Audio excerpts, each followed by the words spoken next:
ভোটের ফলাফল নিশ্চিত করার পূর্বে কেউ ভোট কেন্দ্র যেন ত্যাগ না করেন, ফলাফল ঘোষণার সময় সেখানে উপস্থিত থাকেন, যেন কোনো ধরনের অসঙ্গতি তৈরি করা না হয়।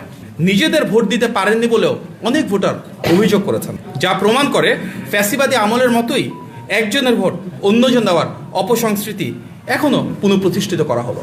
স্থানীয় ভুয়া পর্যবেক্ষক তৈরির মাধ্যমে সে বিশেষ দল এক ধরনের মব তৈরির চেষ্টা করেছে, যার মাধ্যমে ভোটার উপস্থিতিতে এক ধরনের বাধার সৃষ্টি হয়েছে। সেটা অনেক আগে থেকেই আমরা নির্বাচন কমিশনকে অবহিত করেছিলাম।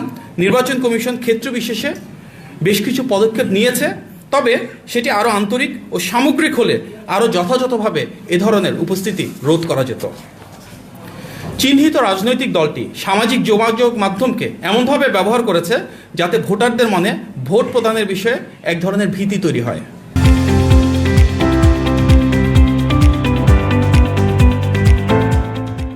বাস্তবতা হচ্ছে বিএনপির বিজয় অনিবার্য ও নিরঙ্কুশ, সেটিকেই স্তিমিত করার কোনো অপপ্রয়াসই সফল হবে না বলেই আমরা দৃঢ়ভাবে বিশ্বাস করি।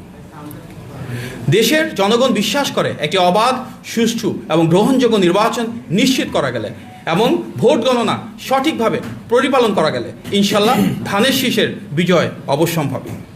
দেশের জনগণ যে আবেগ ও আকাঙ্ক্ষা নিয়ে আজ ভোটাধিকার প্রয়োগ করেছে, ইনশাল্লাহ গণতান্ত্রিক বাংলাদেশে জনগণের ম্যান্ডেটে নির্বাচিত সরকার সেটি আন্তরিকভাবে বাস্তবায়ন করবে।